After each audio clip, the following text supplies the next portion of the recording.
Depuis des décennies, la Chine réalise des infrastructures à tour de bras en Afrique. Selon les données du ministère chinois des Affaires étrangères, depuis le début du XXIe siècle, le pays d'Asie de l'Est a réalisé dans divers pays africains plus de 6000 km de voies ferrées, 6000 km de routes, près de 20 ports, plus de 80 grandes centrales électriques, 130 hôpitaux et cliniques, 170 écoles, 45 stades et gymnases, 500 projets agricoles entre autres. Politologue camerounais Jimmy Yab, président de l'Observatoire Chine-Afrique francophone, initiateur du premier salon industriel et commercial Chine-Afrique francophone, prévu au Palais des Congrès de Yaoundé du 23 au 31 mai 2023, estime qu'il y a matière à s'inspirer de l'expérience et de l'expertise de la Chine. L'industrialisation de l'Afrique a commencé il y a 100 ans.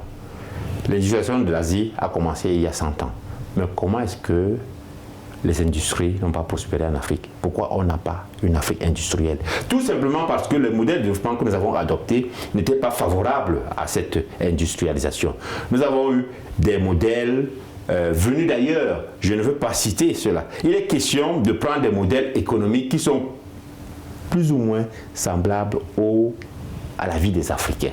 La voie chinoise pour l'industrialisation est souvent remise en question via l'absence supposée de transfert de technologie dans les projets de génie civil, informatique ou électronique réalisés en Afrique. Les sociétés qui sont installées depuis, ou alors les pays qui sont installés depuis en Afrique, n'ont fait aucun transfert de technologie. Je ne pense pas qu'on puisse faire en une fraction de seconde le procès de la Chine. Le problème du transfert de technologie n'est pas seulement un problème de gouvernement, c'est aussi un problème d'entente entre les entreprises. Donc, il est possible que les entreprises entre elles s'entendent pour un transfert de compétences et de technologies.